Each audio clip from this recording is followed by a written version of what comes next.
My dad was the real inspiration for me. From the time I was very young, we were always out in his workshop, making stuff, testing stuff.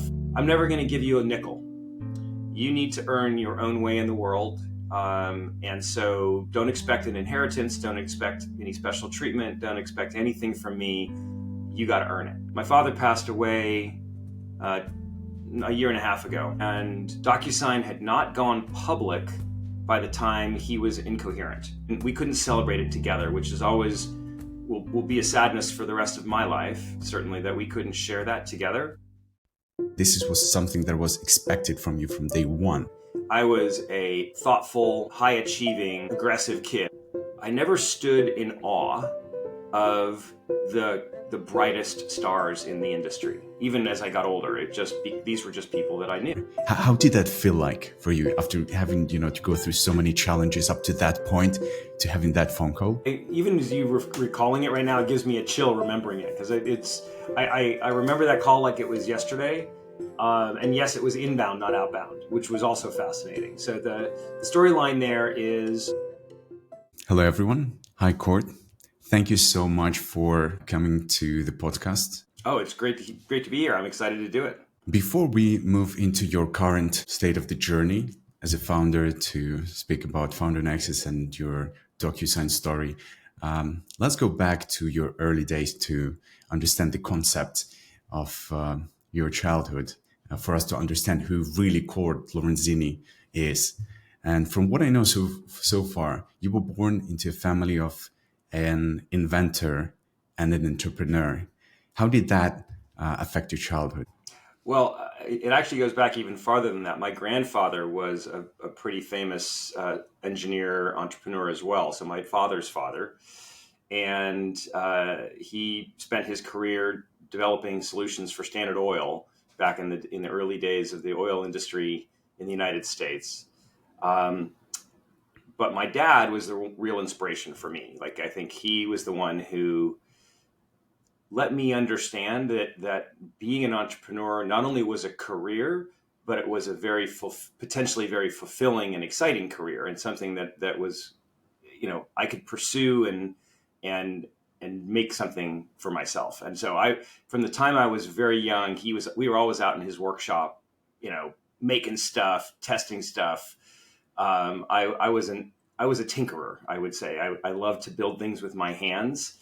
And by the time I was young, I was, taking apart cars and figuring out how they worked. And my very first car, which was brand new, I hadn't had it a week, and I completely took the engine out, the everything. Like, I completely rebuilt a brand new car because I wanted to make it go faster. I wanted to make it more interesting. I wanted to just try some things I'd never tried before. And that was something I got from my dad, for sure. My mom is also a very handy, capable person. And we all liked working with our hands and building things and trying new stuff. So as far as the household was concerned, I think the story I like to tell, because I think it sums up what it was like in my household. So my father was the person who invented the process, the commercial process for growing silicon.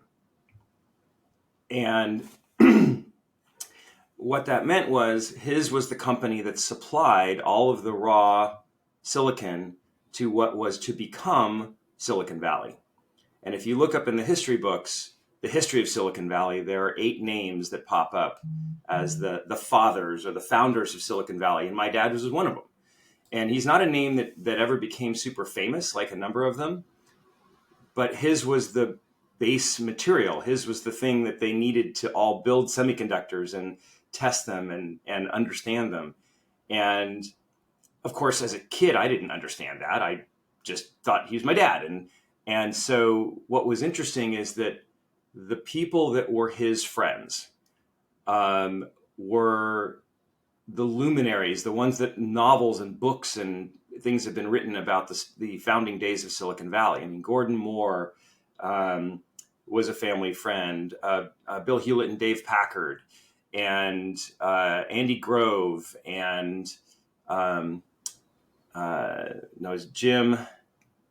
What's Jim's last name? Applied Materials. I mean, these are the guys that we would just have over for family dinners. So I grew up with them as friends of the family, know all their kids. Like these were the big bright stars. Jim Morgan, that's the name I was trying to remember, founder of Applied Materials. And so that was just normal. And to know these people, these bright, capable entrepreneurs as just friends, people we would have dinner with and ski with, just normalize them. It never made them famous to me. It just made them people. And I think that helped a lot because it meant that I never stood in awe of the brightest stars in the industry. Even as I got older, these were just people that I knew. So fast forward a little bit into my, early high school, teenage years. My father was also one of the very first venture capitalists in Silicon Valley, or in the country at that time, that, late 60s, early 70s. And he was also one of the founding members, the first three people that started the very first angel investing group in the US called Band of Angels in the Bay Area. So it was, but the part that is influential, particularly to me, is that in his venture capital capacity, he had 5 other partners, general partners in the fund. So of the 6 men that were in this fund, they had a tradition. And the tradition was once a month, every month, each member of the staff or each member of the partnership would host a dinner at their home and invite, the other 5 would come, they'd have dinner, and over their brandy and dessert, they would adjourn into the living room of each person's home, and they would invite one entrepreneur to come in and give a pitch in the living room of this person's home. So twice a year, every year, I had not only a big group of these eventually interesting, investors come over just for dinner, but they would then go into our living room and they would invite a person in to come pitch. Now, in those days, there were no overhead projector. You had very simple, I would call them slides, but that would be almost giving them too much credit. And they would sit there and they would listen and they would drink their brandy and let the person talk. And then they would exit the person out of the home. And they would sit there for the next 2 hours and debate over whether it was a good pitch and whether it was something they wanted to invest in and what was good and what was bad and what they thought this person needed to do or not do. And I got to sit in and listen to these twice a year, all the time. And so the idea of both raising capital and what it took to impress a group of professional investors, I just absorbed that. I mean, there was no other way to say it. It was just fantastic. It was the best possible learning I could have ever had. And so by the time I got, through school, through all my, started working, it was very easy for me to comprehend what it was going to take to be successful, not only at starting a business and what, the key questions that I needed to answer, but also the key questions that investors needed answered, and to feel confident and capable, to write the check. And so that's always been an area that I have been incredibly grateful for. And, it was only in my later years that I realized how unique that was. But seeing so much success in your early formative days, did it impose any kind of level of pressure onto you as to this is the benchmark from where you start? It's not even where you aim, because this kind of level would probably be something that a lot of people would aim for within like the next 5-10 years. And as I understand from your upbringing, was something that was expected from you from day one to start from that level on. I think having several children myself, I understand that the phrase I use is nature kicks nurture's butt every time, which means that kids tend to come out the way they're going to come out, and the parents only have a small amount of influence over who they become. I've certainly witnessed that with my own family, and I was definitely that way. I was a thoughtful, high achieving, aggressive kid. I mean, I joke about the fact that my middle school to this day still has my name on all of the walls, because I was the only person in the history of the school to still, almost 50 years later, to receive most valuable player in every sport in a single year. Like, that's just who I was. Like, that was the way I was wired. It wasn't pressure from my parents. It wasn't my father or mother or anyone pushing me. That's just who I apparently was and am. And it's like the way I operate is of course, everybody likes to win, but I like to think about what are the details it takes to win. And so, I was always a great student. I was a good athlete. I had, because I pushed myself and I really didn't let up. And yeah, my parents were very happy, right? You have a kid that does well along the way. But I don't think that came as much from them. And frankly, I think it would have come more from my mom than my dad. My mom was a real, she demanded a lot of me. She wanted me to be great. She wanted me to be a great student. She really helped push and cajole and help me along. And look, my dad was an entrepreneur, and anyone that's started a business knows they're busy all the time.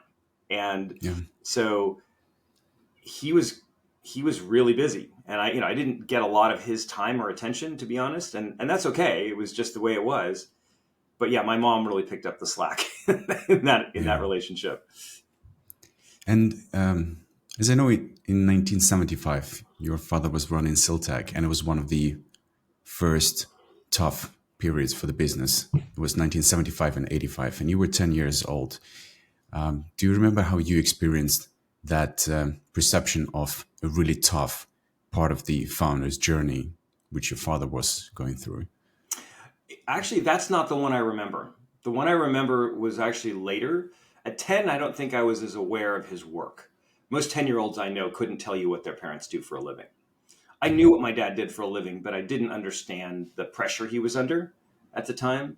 To say that I remember him being maybe more irritable than normal or just more distracted, I think is probably fair, but I don't think I could remember it was more than that.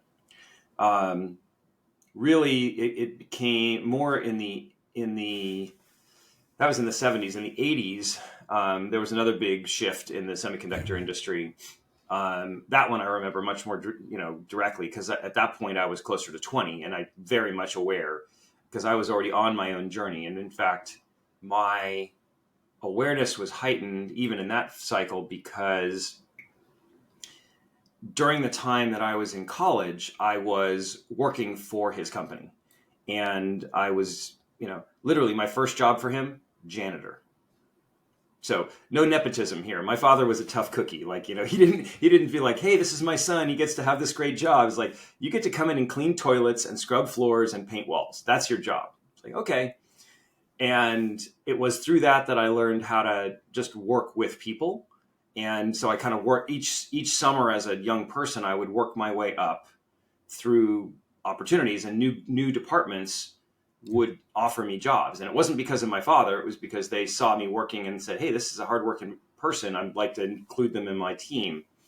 But by the time I was in the middle 80s, and I was in college, and the second round of challenges hit the semiconductor industry, I knew the people in the company, and I knew the industry, and I knew what was happening globally, and I was acutely paying attention.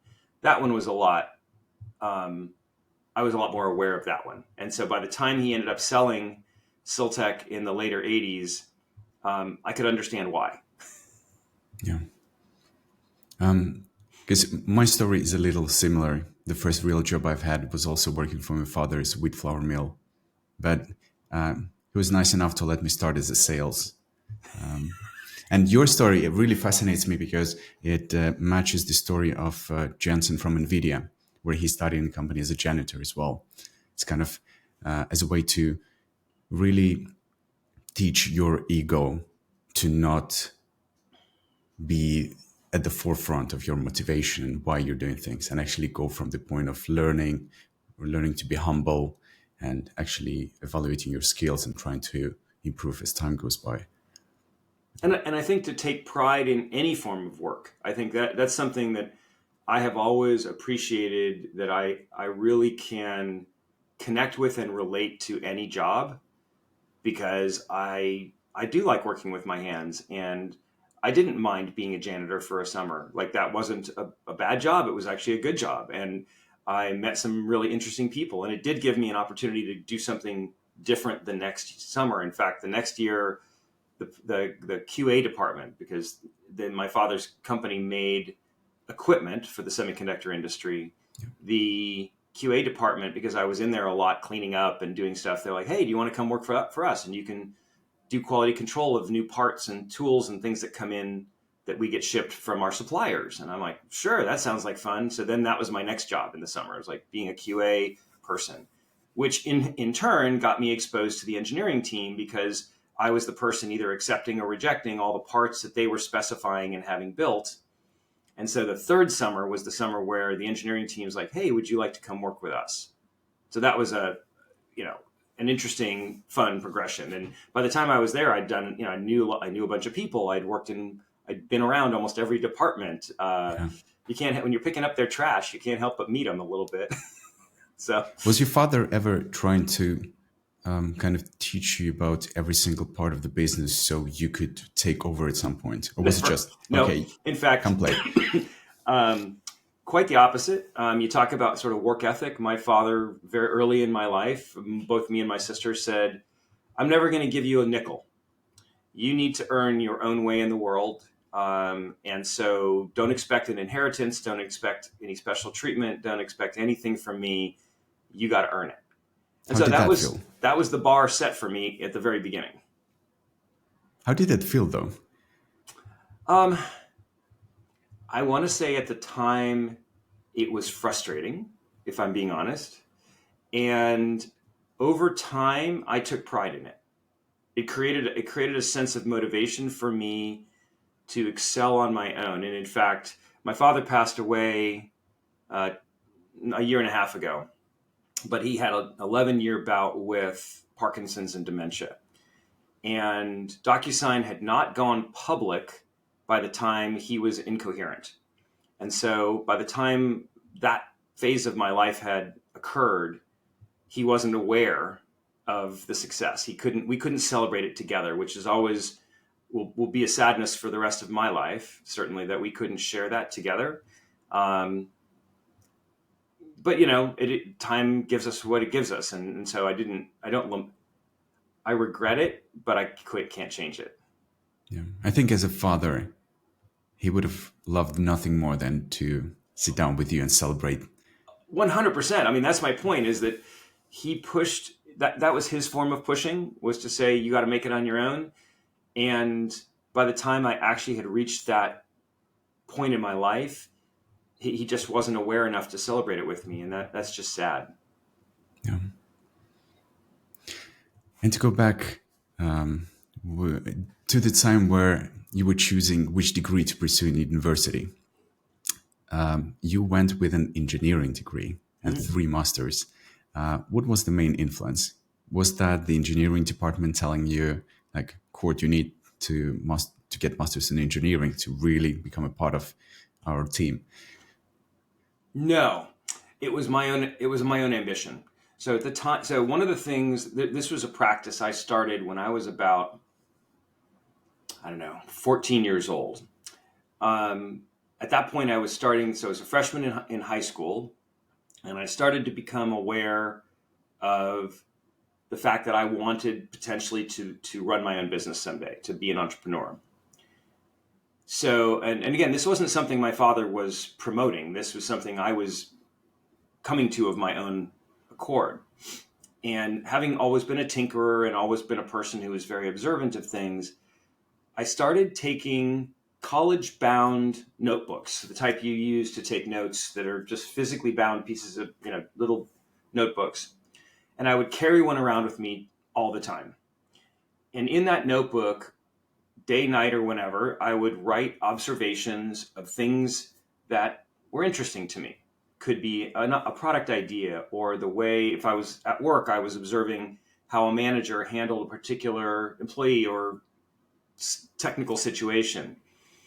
And I did this from the time I was 14 until about 34, 35. So I did it for almost 20 years.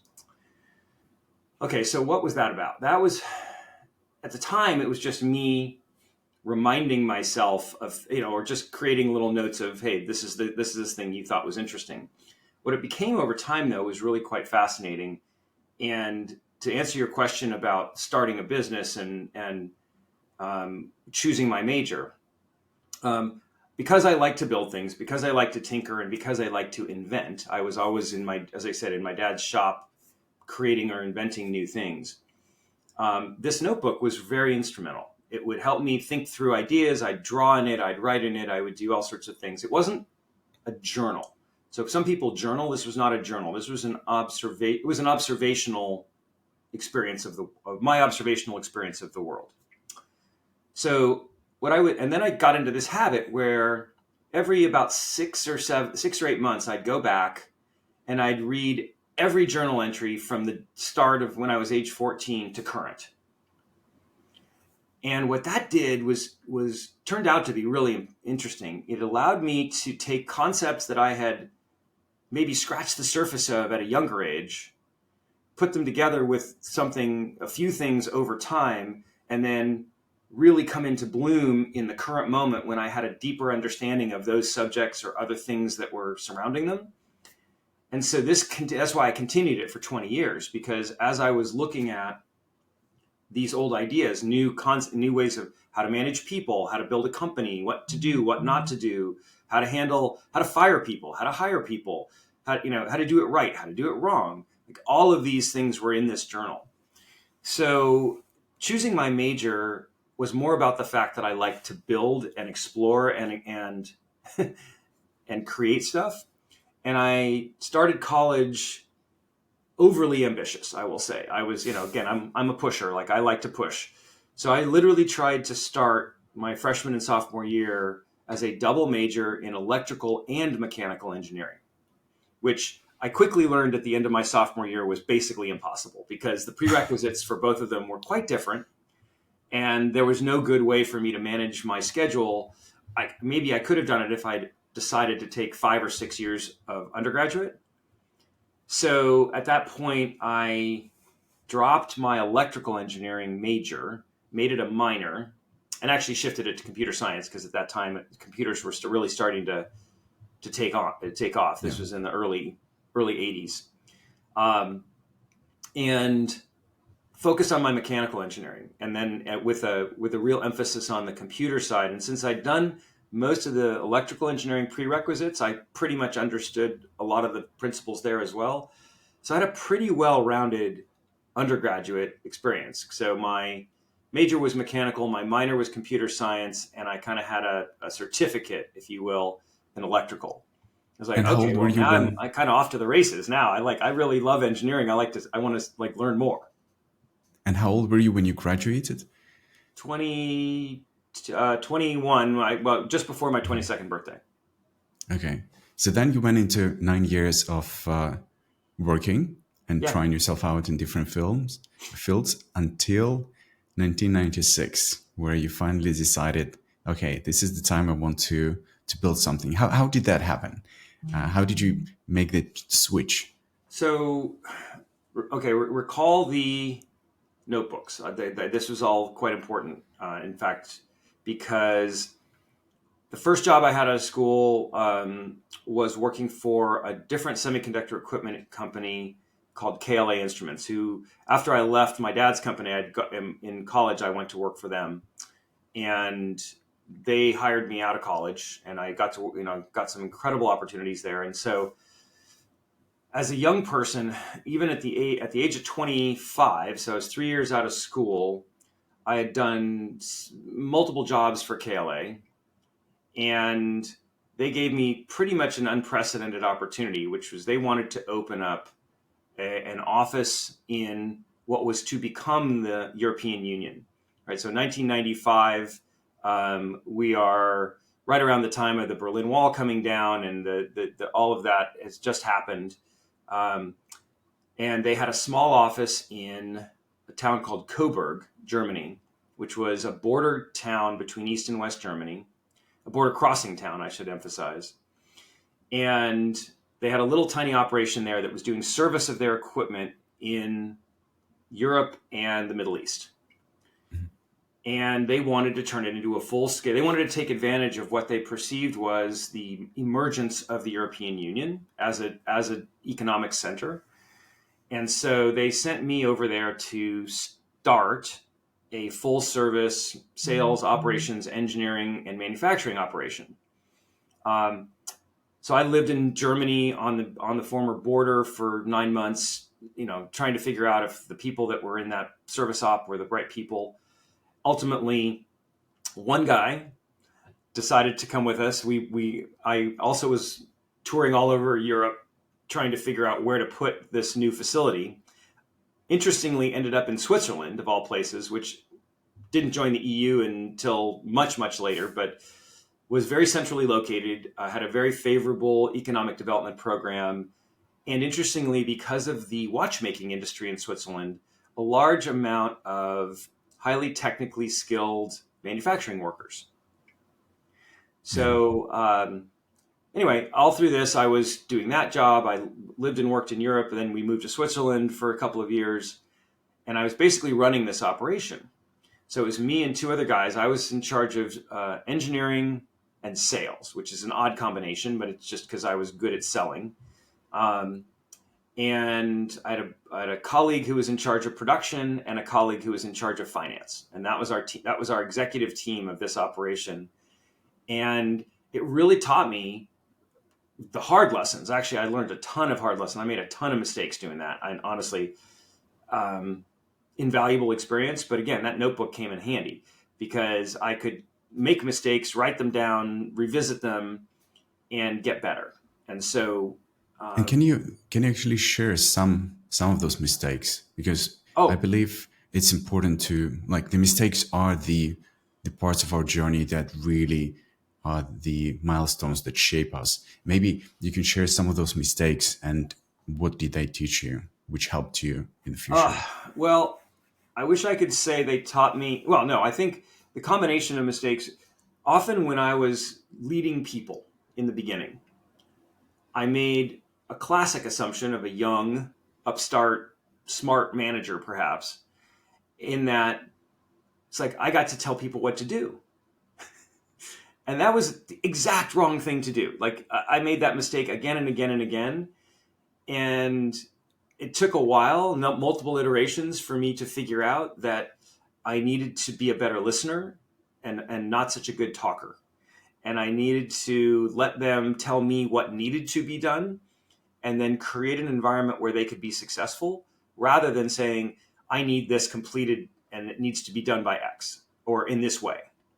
So I was over-directive and certainly not what I've come to learn as a manager that enables people, right? At that phase of my career.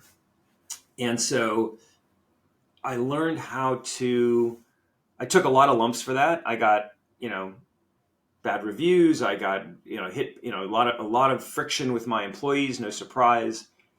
And, in the earliest days, it was not successful, as one can imagine. So I think that taught me a lot of lessons around people hiring, directing versus coaching. Those are the lessons I think I learned the most in the earliest time. And yeah, I think that, was I perfect by the time I started my first company? No, by no means, but I was a whole lot better.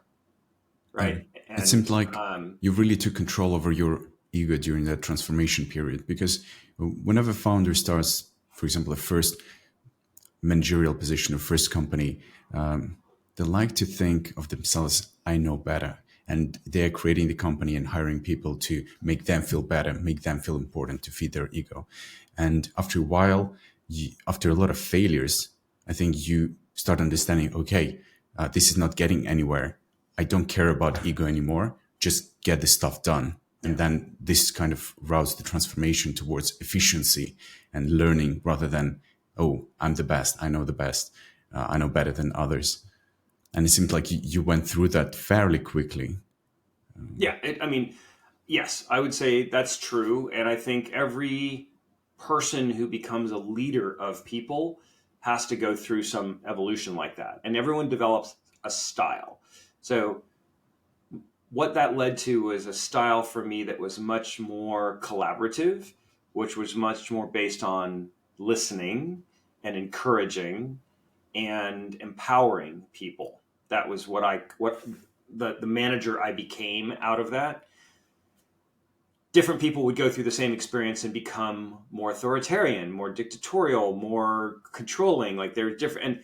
And I'm not suggesting that there's a right way, because I think one of the things I've learned in my career observing so many different leaders and managers is there is no right way. There's just your way. And it has to be organically appropriate to you as a human and the way you're made up and the way you go about interfacing with people. And that was the way my style developed. And yet I've seen other people who have a completely, many different versions of style be infinitely successful, way more successful than I am. So it's not suggesting that that's the right way, just that was my way. Yeah. And let's talk about your first e-commerce engine startup. How did you decide to take the jump into building something of your own? It's like the first initiative. How has your previous journey prepared you for that? And what kind of challenges, unforeseen challenges, let's say, you were faced with? What did you believe at the start of how it's going to go? And how was the real journey? Ooh, okay. Let's start with, so at the time that I decided to make that leap, I was working for Cisco Systems. At the time, Cisco had become the fastest growing company in the history of companies. Like it was being part of that organization from 92 to 96 was just holding onto the tail of a rocket ship. It was incredible. The learning I absorbed at that institute, just in that place. The people were great. The leadership was still to this day, the CEO, my first CEO there, John Morgridge, is the bar by which I hold myself in terms of the best CEO I ever met or worked for. And that includes my dad and all of the other CEOs. I mean, Jim Morgan probably is right in that same phase at Applied Materials, but he was extraordinary. And I just talk about taking notes about what it takes to be a good CEO and lead a company through extraordinary, in that case, growth and change.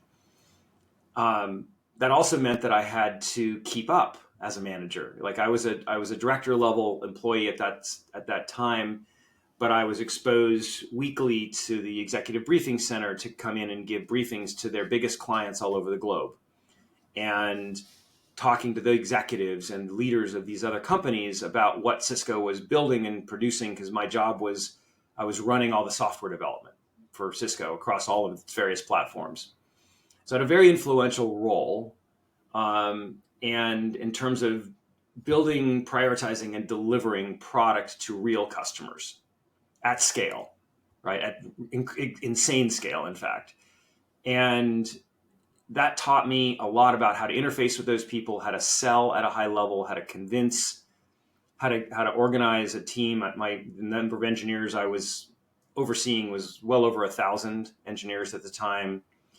And so I felt like I had a pretty good handle by the time I was, in my second or third year there, that it was, how to grow a company, how to scale a company, how to sell a technical product, how to set expectations of customers. So I met my co-founder through my wife. He and she had been dear friends in school, at college. By the way, we all went to the same university, but none of us knew each other. I mean, I didn't know my wife, and therefore I didn't know her friend. But we did all graduate from the same university in the same year, which is also funny. And he was working for Microsoft at the time, and his role was in charge of Microsoft server products, and he'd had a number of interesting roles at Microsoft also. And we just got talking. We're like, wow, what is this new internet thing that's coming along here? Can we take advantage of that? Is there a business to be had? He was very entrepreneurial as well. And the more we talked, the more we ideated on something that we both got excited about, which was an early comparison shopping tool. But reminding everyone, there was no e-commerce at this time. There was no buying and selling of anything on the internet. It was just data presented more visually, in a more visually stimulating way. And you had very static web pages. There was no buying of anything. So the original concept was to create a comparison shopping tool for consumer electronics. And so he decided to leave Microsoft. I decided to leave Cisco. We kind of rochambeaued for who had to move. But in truth, because we had both achieved some amount of financial success and independence through both of our prior employers, we wanted to self-fund as far as we could. And we realized that the Seattle market, which is where we ultimately landed and started, was a lot less expensive to start a company than starting it in Silicon Valley, where I was living at the time. So that really drove the decision. And we both just very quickly took the leap, quit our jobs, and incorporated this company and started building this set of tools. And that was its own ride. I mean, it started in a tiny little, almost a garage space at the back office of a rug cleaning company. It's like that was our first office. And yet we just kept hiring and growing and hiring and growing. And eventually, we had like 150 people. We were doing a pretty decent business, and had morphed from 96 through about 98 into selling. We realized that the future was not going to be just comparison tools, but also we had to sell something to really make the next big amount of money.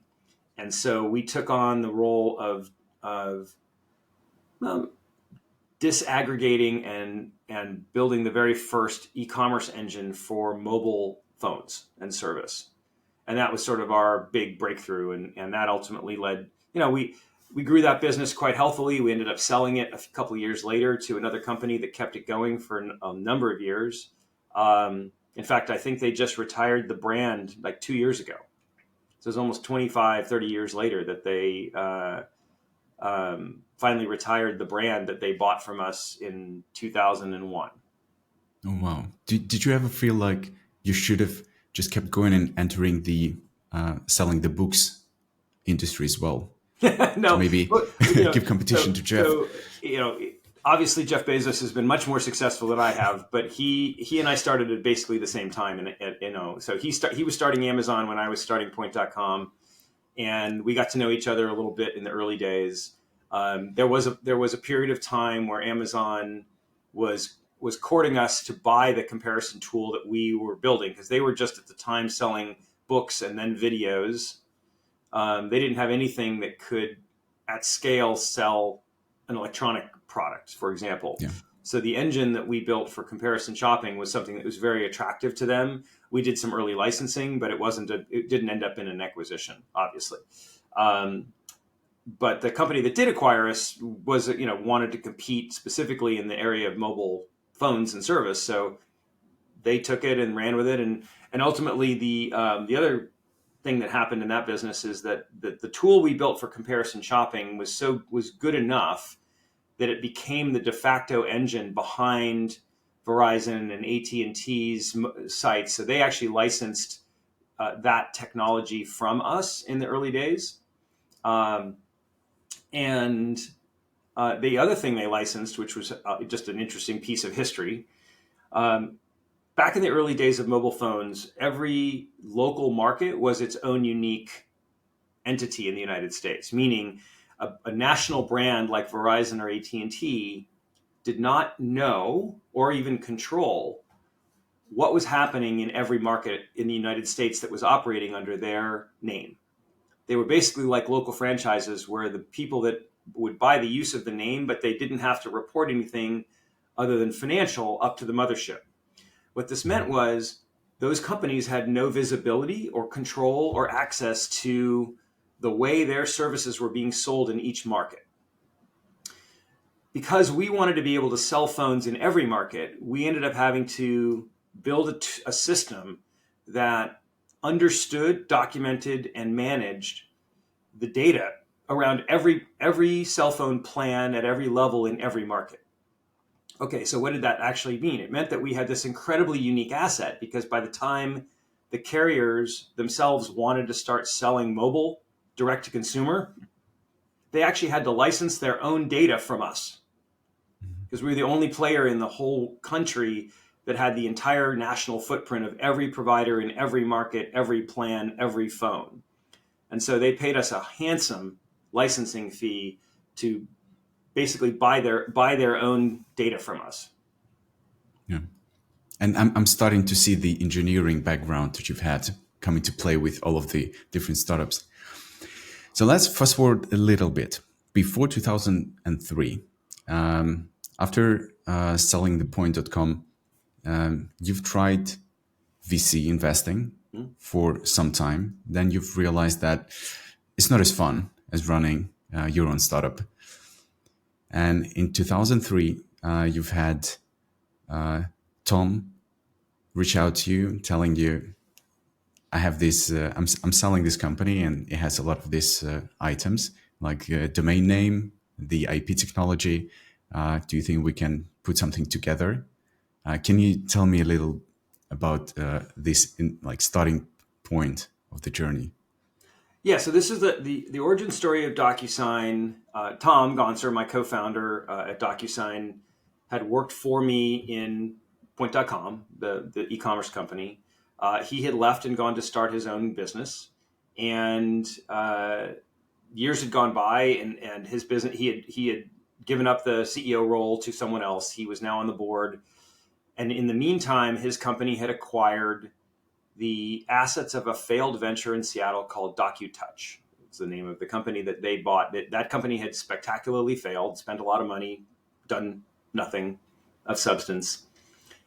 His company had bought the remnants when it went under, which included, at the time, a little bit of software, a patent, an issued patent on electronic signing, and a few other things, including the trade name DocuSign.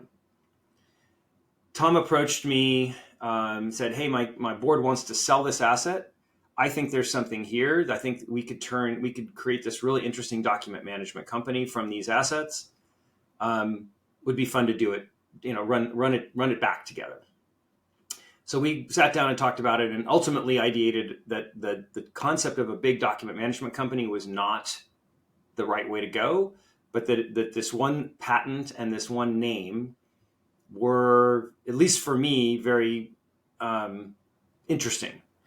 And so we started talking about it. Tom is perhaps the most brilliant product thinker and designer I maybe have ever come across, and just kept ideating ways to turn this thing into a product.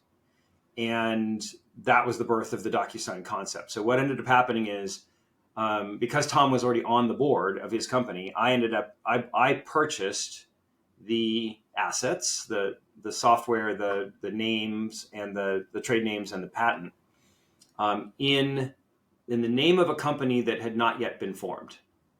And I said, my trade with you in order to acquire these things is I'm going to give you a certain dollar value of shares in an unformed entity.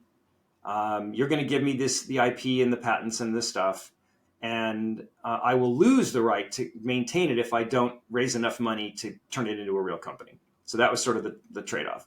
So with that, they gave us the IP. We went and incorporated the business, and I went and raised the money and hit the bar. And so we got to keep the assets. Fast forward, the money that company eventually failed and went under, never returning any money to its investors as an entity. However, their initial stake, effectively the equivalent stake that they put into buying the first shares of DocuSign, what became DocuSign, was a huge hit for them. Like that was what all their investors ended up getting, was distributed shares of DocuSign later, all those years later. So I'm a big fan of looking for, encouraging entrepreneurs to think outside the box, and sometimes, buying assets of other failed ventures can turn into something really interesting. Yeah. And even selling assets, in this case, the company it was called Net Update. Net Update sold those assets to us, and then eventually made a killing on it over time. So it was a great journey. John, we ended up bringing one more guy in as an engineer, and we were kind of starting to figure out what we wanted to do with it. And could you tell me about the first years before you've taken Microsoft as a client? How was that journey? Was it really smooth, or were you going every couple of months and saying, it's burning down? What do you do? No, I think every good founder has existential moments in their company where they're not sure it's going to work, and they're not sure it's going to go. And we certainly had our fair share along the way. I mean, one of the challenges we faced in the early 2000s, our competition was the fax machine, and to a certain degree, a FedEx envelope. So these were very well understood things that people did every day. They were perceived to be low cost. Well, FedEx, not so much, but fax machine, most people perceived it almost like it was free. And so convincing them to spend money on something as an alternative to either of those was hard. The harder part, though, was convincing them that it was legally binding, because at that time, there had been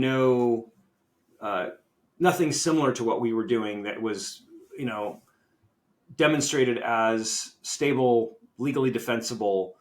And we were asking companies just like, hey, we're going to ask you to sign your sales contracts like this. And like, well, I'm not sure it's actually would hold up in a court. Like if somebody ever decided to not pay us or do something, would we have a defense? So that was a huge hurdle, getting over that. And there's a whole story around how I figured out how to get around that led us to the Microsoft deal. The Microsoft deal was one of two deals that was transformational. And before we get into the details on those deals, what helped you power through the moments where, the make it or break it kind of points in the company's history? I definitely was, and still am, a believer in what DocuSign represents, which is a faster, simpler, more intuitive way of getting things approved, signed, in this case. And I believed in the use case. So, because it was clear to me that the users that were using the system were getting tremendous, breakthrough benefits out of it, and for very low incremental cost, right? But yeah, I mean, we had moments where you're running out of money, and you got to convince your investors to give you a little bit more just to scrape and claw and get to the next milestone. And those are tough days. Those are days when sometimes you have to do layoffs and you have to recast roles and responsibilities. You have to give up on certain initiatives because you don't have the resources to pursue them. You have to give up on certain customers because you don't have the resources to maintain them. Excuse me. A lot of use cases kind of went by the wayside early because we just didn't have the people or capability to maintain the broad array of use cases. I think one of the biggest lessons learned was it's okay to fire your customers, and it's okay to say no to even big companies that come to you early when you feel like I have to earn the next dollar, and say no to them, because saying yes is so distracting in terms of allocation of resources that it would cost more to earn their money than it would to not serve them at all. And I think those were really, really hard lessons. And you have to, and when your back's against the wall, you kind of have to make those decisions. And even in those times, you still chose an somewhat uncertainty rather than having certain clients who would bring the revenue that would you can use to cover the expenses. Absolutely. And I am stubborn. I think most good entrepreneurs are, I think, but stubborn with an eye towards practicality, right? If I was getting no signal, or if I was getting no uptake, or I was getting limited response to the value proposition, I think it would have been easier to consider walking away, shutting it down, selling it, doing something, right? I mean, we got approached by Adobe very early in our cycle to buy us and become part of their suite of services. And even though we hadn't hit any breakout moment at that point, we were seeing traction, but we weren't seeing what I would call breakout traction. We turned them down and we said, nope, we think this is better as an independent company. We think we're going to have more upside in our future than you are willing to provide. And so they ended up buying the next largest competitor in the market at the time, called EchoSign. And EchoSign was the basis of what is still today Adobe Sign. So that was, but they did with it exactly what I saw and we predicted, 25 years ago, which is they just wanted to make it a feature of their software. They never wanted to make it an economically stable and independent source of funds or source of revenue. Whereas we saw that as its own business, and we knew Adobe didn't. We knew Adobe just wanted it as a feature. So, what DocuSign has been able to do is so far outstripped whatever Adobe has been able to do, just because different strategies and I think different focus. I guess that explains why they only have the 12% of the total market share. Yes. Right now. Yep. Could you walk me through the day that you've got a call from Microsoft's legal team regarding your technology? What was that like? Because from what I know, it wasn't an outbound effort. This was just one of those moments of luck in many entrepreneurs' journey where the opportunity comes in and you just have to make it happen, right? Or how did that feel like for you after having, to go through so many challenges up to that point to having that phone call? Well, I even as you recalling it right now, it gives me a chill remembering it, because I remember that call like it was yesterday. And yes, it was inbound, not outbound, which was also fascinating. So the storyline there is Microsoft had released and was promoting at that time a new technology, .NET. .NET was the darling of Microsoft at that time. They were really trying to advocate for it, and we had been a very early adopter. So we were basing our original tech stack on .NET technology. So unbeknownst to us, and there was no outreach to Microsoft at the time, they were internally doing a review at their executive briefing center internally, and they do this regularly, I've come to find out, where different teams from the company would come in and present to the executives the status of their team, the status of the product line, interesting developments and opportunities that were coming up. Well, it turned out on that particular day, the .NET team had come into the EBC at Microsoft and presented to the executives of Microsoft the status of .NET, and they used DocuSign as their poster child. They said, this is the best possible exemplar of our technology in a commercial setting that we have found. And they went on to show the whole executive team what we had built and why they thought it was amazing. And we had no idea. To this day, I couldn't tell you who gave that presentation or why, but they just really, really liked what we were doing. And in the audience was the associate, the second in charge, Kevin Harang was his name. And he was like the associate chief legal officer for all of Microsoft corporate. And he exits the meeting, literally picks up the phone and calls me cold and says, hey, my name's Kevin. I'm on the legal team here at Microsoft. I just heard a briefing at the EBC about your technology. Seems really interesting. Tell me more. I mean, it might be something we want to use, because it is Microsoft's corporate policy to try and use their own technologies as much as possible. So kudos to them for promoting from within the use of their own tech. And that was the beginning of the dialogue. It was just a moment of like, holy shit, Microsoft just called us and said they want to buy our product. Like they want to actually use it in their legal team, and they want to start, a pilot program to evaluate whether to use it on a corporate level. And again, today Microsoft is still a big company, but at the time, they were the biggest company in the world. They were the company everybody emulated, wanted to be. They are in today's world, it's NVIDIA. Everybody wants to be NVIDIA or Amazon, maybe. Then it was Microsoft. Everybody wanted to be Microsoft.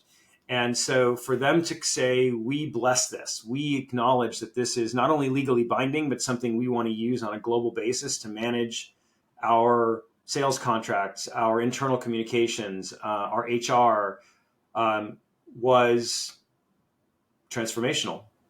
Strictly, I mean, it was extraordinary. A year down the line after that call, what was the effect of having Microsoft as a client on your bottom line or the revenue for the company? Honestly, I don't remember the revenue impact. What I remember is the difference in the sales calls. Mm-hmm.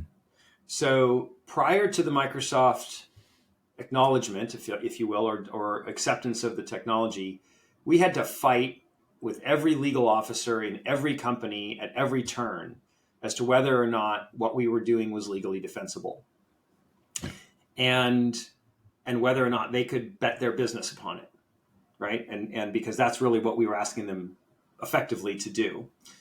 Here, sell all your products and make the contracts DocuSign, and they're like, well, we can't take all of our revenue. If those become invalidated somehow, we're screwed. Like, we can't do that. That's too big a risk.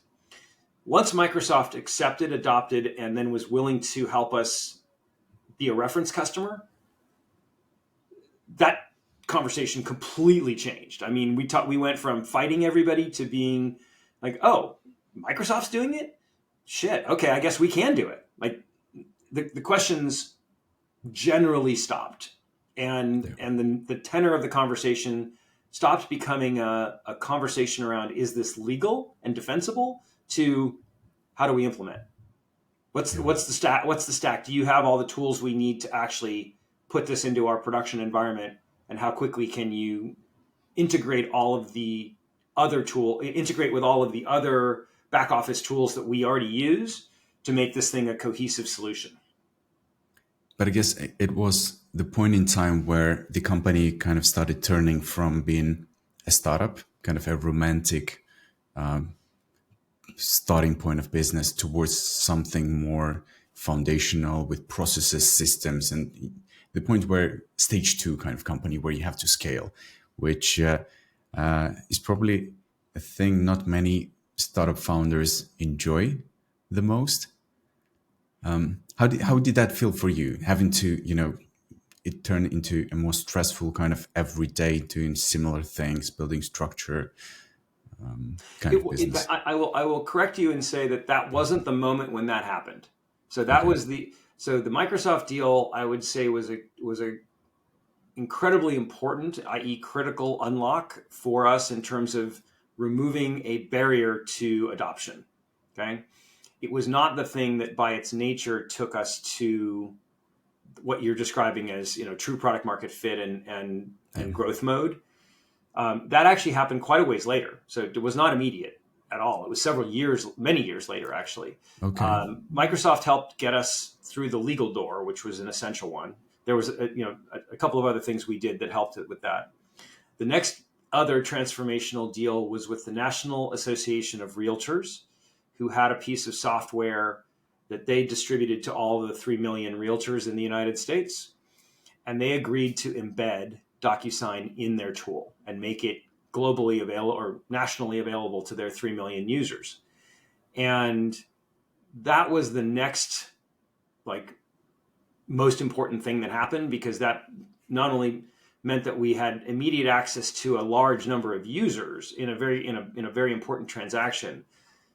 But if you think about it, anybody that's buying or selling a home not only has assets, but also has a professional career of some capacity that they are navigating. And if they recognize, wow, I can actually use this tool to buy and sell my home, this is the biggest asset in my life. why can't I use this? Can I use this for my company? Can I use this for my day-to-day work? And that got us a lot of inbound traction, that just the exposure of working with the NAR on that. But it wasn't until years later. I mean, I stepped down as CEO in 2008, and it was right around that time that, we were still growing. I mean, it was about a $10 million a year business at the time, as I recall. But there was a lot of room to grow, obviously. And it was then that we really needed to start executing at scale. And I've always found that my own skills are very well suited to the first phases, what I call napkin to product market fit. But that when the company gets to the point of, hey, I just need to do the same thing over and over and over at bigger and bigger scale, and I need to attract more customers, and it's a scaling function. It's a lot of new process, great, a lot of new people, training, onboarding. The challenges are different, and frankly, I think the leadership challenges are different. And so I recognized, as did the rest of the folks around us, that this wasn't my time anymore. My time was the first phase, and it's time to give it over to somebody that's going to really knock it out of the park in the second phase. And so I stepped down, moved on to starting another company, back to phase one again. And that's when we started bringing in what I think of as phase two CEOs. The first couple of guys didn't move the needle that much in the first couple of years, so they didn't make it. Keith Cratch, who eventually came from our board, took over a few years after I had stepped down, and he's the guy. He's the one who really turned the jets on and made it grow, and deserves a lot of the credit for getting it through phase two. And what was your personal motivation for starting other companies after that? Were you trying to prove something to someone, or was it just your restlessness, or just... I wish it was all of the above. No, it was actually very pragmatic. I go back to the notebooks. So one of the things I observed early on, and ultimately almost created a formula for, was the idea of distribution of risk and reward for a startup founder. And what I mean by that is, I'll just tell you the conclusion, because I don't need to talk through the logic. A founder who is issued founder shares, which are basically zero cost, will ultimately achieve 70 to 80% of their terminal value within the first 5 years of the company's existence. So what does that mean? It means that, and if you stack that on top of the idea that over 90% of startups fail, the math will tell you that the most efficient path of creating wealth and success as a startup founder is to be the founder of multiple companies, because most of them are going to fail. Maybe one of them, if you're lucky, in your basket succeeds. It's like creating a venture portfolio for yourself. And the third piece of data is we all have a finite time on this planet. We only have so many functional, workable years in our careers. And so what I designed early on and realized early on is that I needed to start companies, operate them until about year 5, and then exit, and then go start another one, and then another one, and then another one. Because the odds were that only if I was even lucky, one of them would be successful. And so it was, I conceived of this in my notebooks and just observing other people's and founders, et cetera. And it's absolutely played out. And I still give this advice to early stage founders today. It's like, hey, understand where your strength lies. Is it phase 1, phase 2, phase 3? And then play that role in multiple different companies, because you're never sure which one is going to be the one that's going to be your breakout success. And who in your life, through your experiences of both success and probably on each instance of success, we have numerous failures and challenging, not even days, maybe months. Who was there to be the shoulder for you to cry on? Or who was there to support you when the times got tough? Mostly my wife, I'll be honest. She was amazing. Like I give her incredible credit. And in fact, I don't think she understood the nature of the roller coaster ride I was going to put her on when we first got together. Yeah. She would certainly tell you that. Her family comes from academia, so they're very, one job for a lifetime, and kind of everybody very stable, and everybody has a constant salary and benefits and everything else. And so she was amazing. And I would also say, before my father fell ill, he was very good at helping me just normalize the entrepreneurial journey, right? He'd done it, seen it, watched it.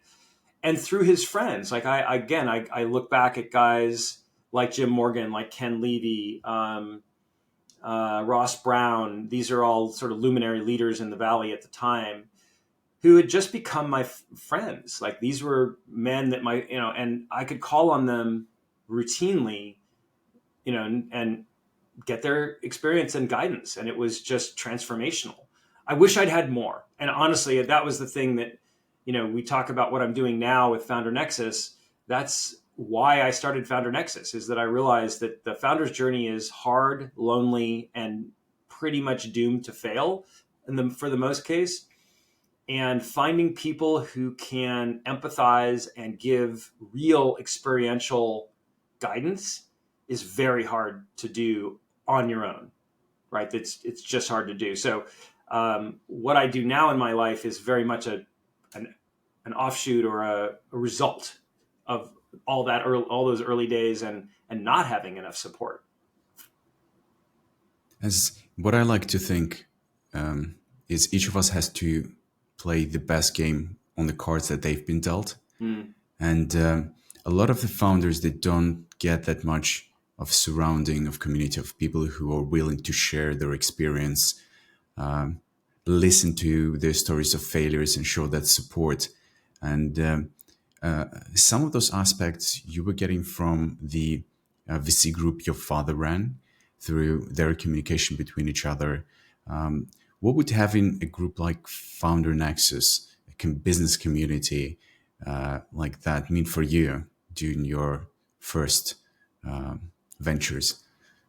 Oh, I wish I'd had it. Like I honestly, this was, and I compare this to the fact that anytime if I think historically about opportunities I had either through the venture capital groups that I was operating under or through invitations to join, periodic events where I was exposed to other venture scale founders, I invariably learned more from a couple of hours with a bunch of other founders of the type and style that I was than I did even talking to my own board or anybody else. Because these were people living it in the trenches in the moment, and our ability to share war stories, both positive and negative, and be very vulnerable with one another was the best advice I got along the way. If I think of it as advice, certainly I'll call it guidance, best guidance.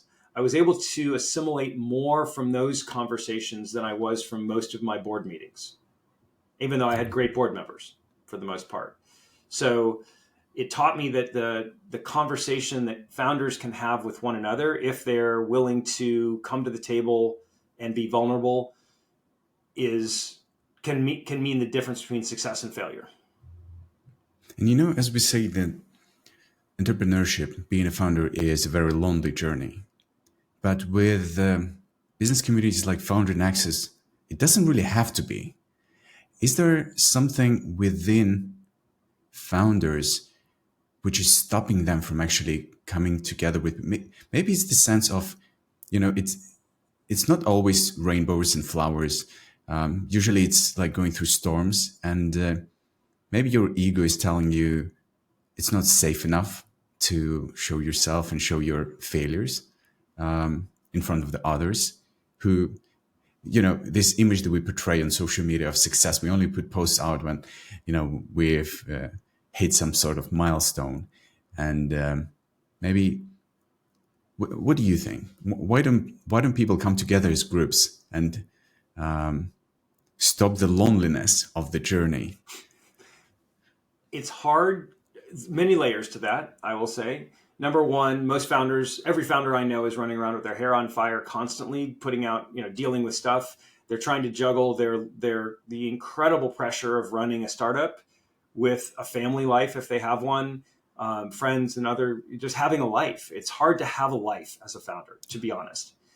So there aren't enough hours in the day for most things. And so you end up just staying focused on a couple of things, which means that you're not really actively doing outreach or creating opportunities for yourself to meet those people in the community that might be helpful to you. It's hard to understand who they are and where they function and how to get their attention, because they're also running around with their hair on fire and they also don't think they have time to spare. And it's so the community of venture scale founders as a group tends not to self-organize. They might, if they happen to meet one another at various events, whether through their venture capital programming or local programming, they love the experience. But then they're like, wow, I met this really good, cool person. If I got lucky enough to meet them and actually have a meaningful conversation rather than just hey, my name's Court. Hi, my name's Shamil. Nice to meet you. What do you do? What do you do? And then you waste a lot of time doing that. And that's how most networking / social engagements happen. You spend most of your time understanding the person across from you and what their role and responsibility and life journey, whatever, not even life journey, just who are you? How do I even relate to this conversation? So finding opportunities to put like-minded, experienced venture scale founders together in a room where you could guarantee them that every single person in the room is also an experienced venture scale entrepreneur, that takes all the pressure off. And it means two things. Number one, the work has already been done for you. You've curated the group with whom I can have meaningful dialogue. And by what we do at Founder Nexus is we limit the room to only experienced venture scale founders. So there's not even an investor, an advisor, a service provider in the room. So you can immediately be okay being vulnerable, because the other part of that equation is you're so attuned to the idea that people are judging and evaluating you all the time. And that could be somebody you're trying to impress to hire them. It could be somebody you're trying to impress to try to get to invest in you. It could be somebody you're trying to impress to try and get to buy the thing you're selling. In every case, you have to be on your toes. You can't be vulnerable. You've got to be on your A game all the time. And not only is that exhausting, but it means you can't be vulnerable you pretty much feel like you can't be vulnerable anywhere. And you can't really take it home and talk to your spouse about it because they don't really get it. They don't get that. And you can't talk to your best friends unless they're venture scale founders because they don't get it either. So you have no outlet. But when you come to a place like Founder Nexus where the room has been pre-curated, it's like, oh, I'm with my people. Like, these are people who get what I'm going through intimately. They've got the same struggles and the same upsides. And we don't even have to introduce each other and ask what we do for a living. We can go straight to, hey, I'm like dealing with this thing. What are you dealing with? And then start to exchange experience.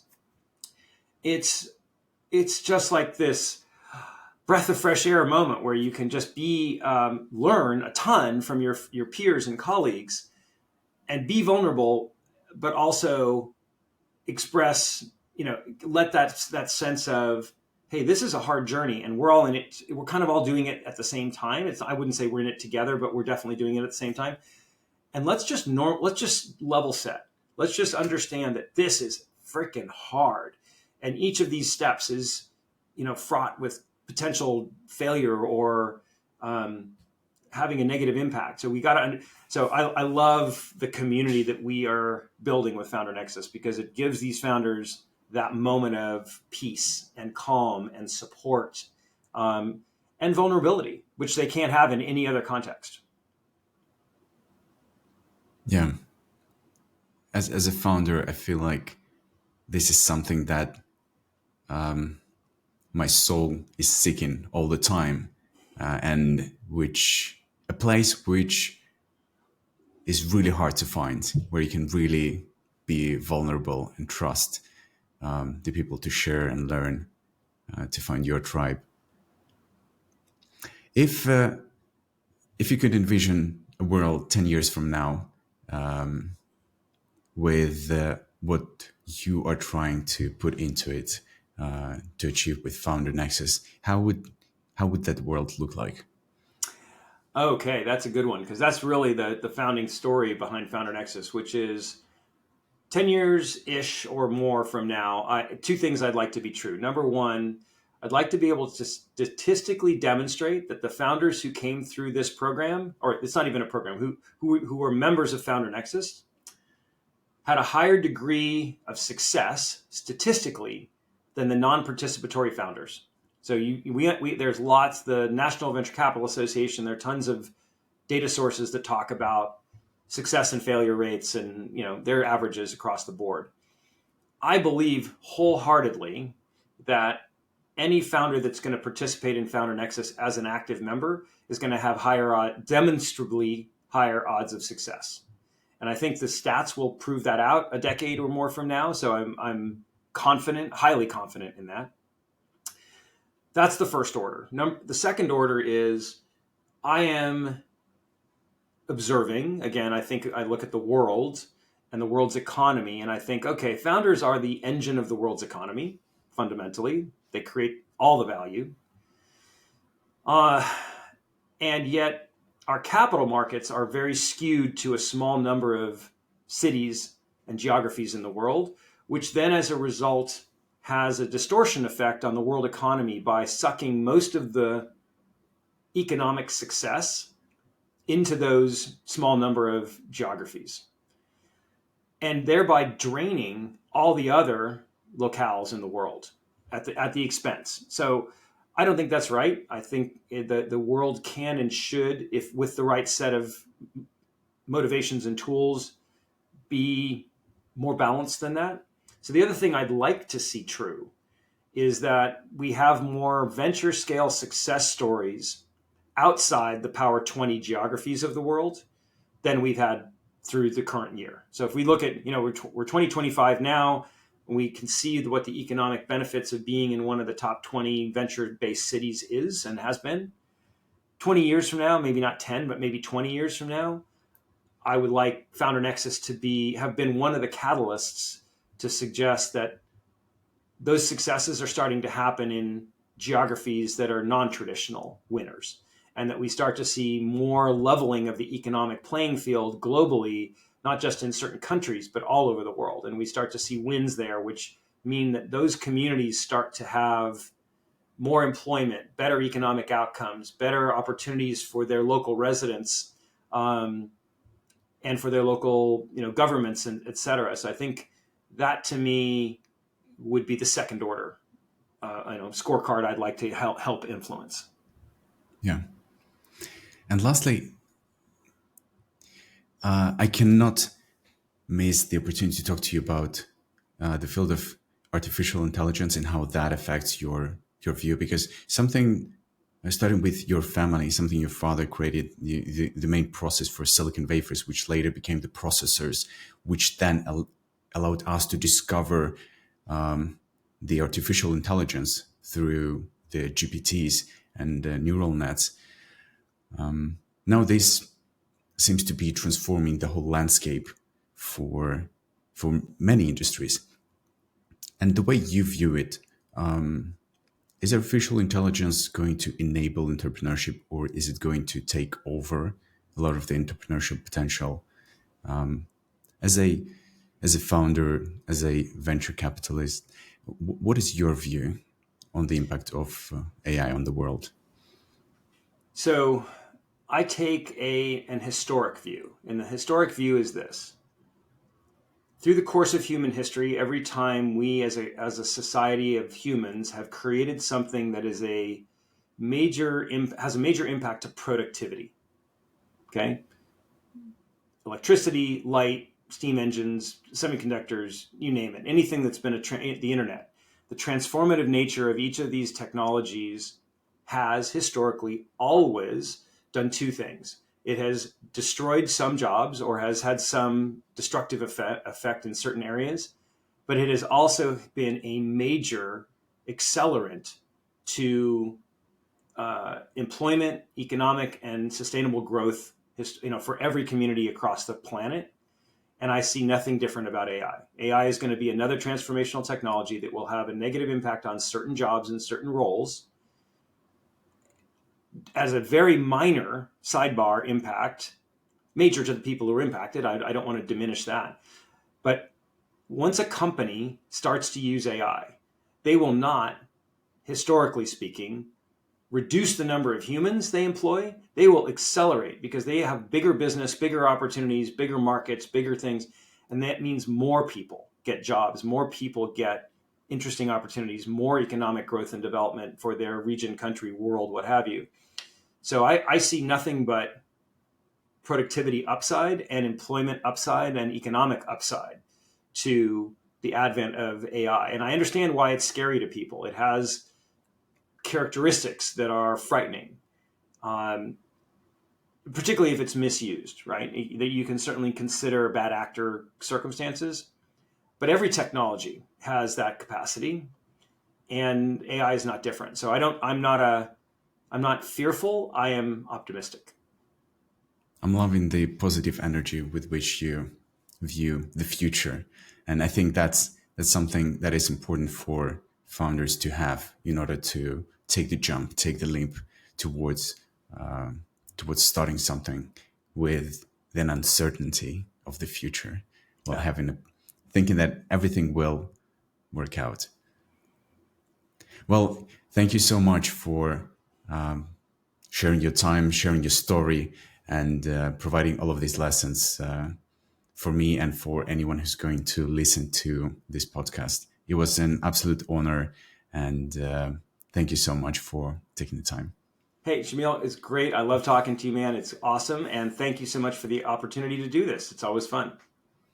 Okay, let's do it again in the near future. That'd I think be when great. we'll be able to discuss more of Founder Nexus. Look forward to it. Thank you. Thank you. Okay.